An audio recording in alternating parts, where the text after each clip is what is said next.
Welcome to episode 3 of the Noma Mystery Box Challenge.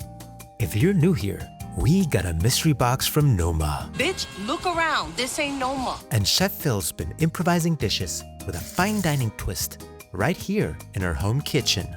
And now, for the grand finale, he's taking it out to the balcony.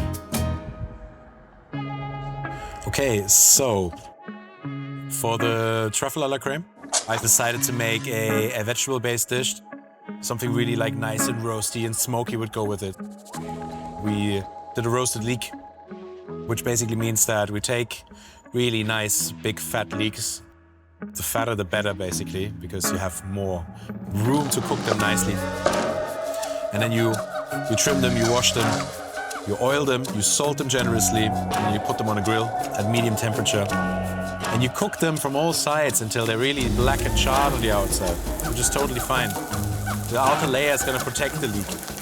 We cook them until we can kind of see small bubbles of the inner liquid boiling and breaking out to the surface, turning the leek regularly, controlling the temperature, and then slightly squeezing it, we can tell how far it's been cooked.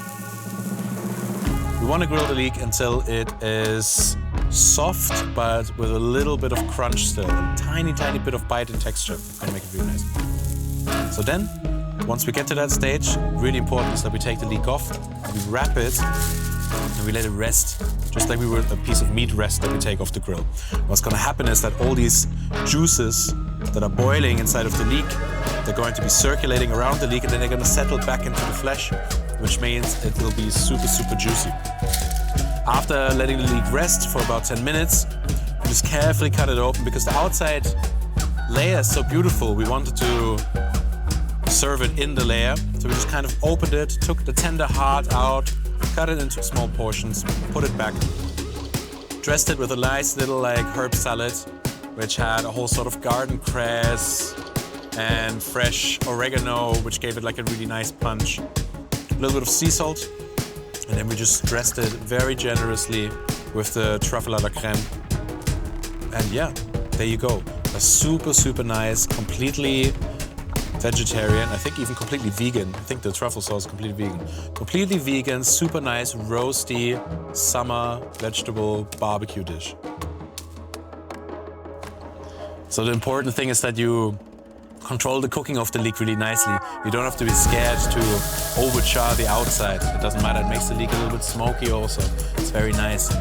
You just have to use a little bit of your Jedi sense to tell whether the leek is cooked all the way through or not. But it's really not that hard. You just want it to be a little bit tender and forgiving. You want it to be silky smooth, but still have a little bit of life left in it.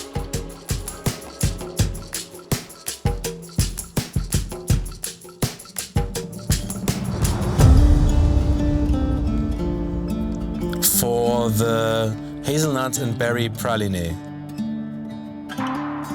the obvious thing to do is get a nice piece of brioche, smear some butter and some ricotta on it, and just drizzle that stuff generously on top. Super delicious. When I was tasting it, it had so much acidity from the berries that I was like, oh, this would be really nice as a sort of satay sort of glaze. So, what I did was I made a little skewer from tiger prawns. In the beginning I thought, do I mix it with something? Do I grate some garlic into it? Do I do this? A little squeeze of this, a little pinch of that. And I decided to just use it pure because it's super delicious the way it is.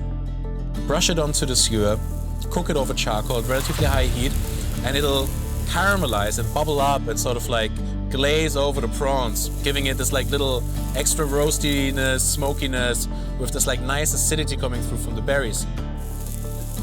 You repeat that once or twice. When you're grilling it, just kind of grilling one side, waiting until it's nice and bubbly and caramelized, then brushing another thin layer on top, and then grilling it. Super important not to overcook the prawns. And together with that, we just made a super simple Yuzu-tobiko mayonnaise. Really sort of nice satay skewer kind of vibes without being too Asian.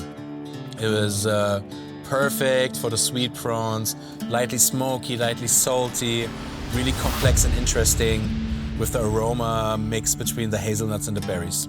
Works super, super well, and I feel like you could use this for all sorts of stuff. In this case, it was prawns. You could really well see some scallops being glazed with that and grilled, or even some chicken, some quail, anything really. It's a super, super versatile product that is super delicious by itself, and that doesn't really need any addition to be used.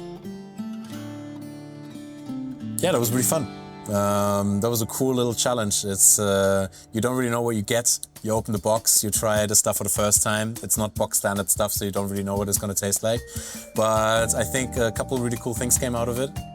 And it was really fun, especially in like a home environment, to try to kind of shoot from the hip and just make something up on the spot. But the products are really good, so that makes it kind of easy. But it was really fun.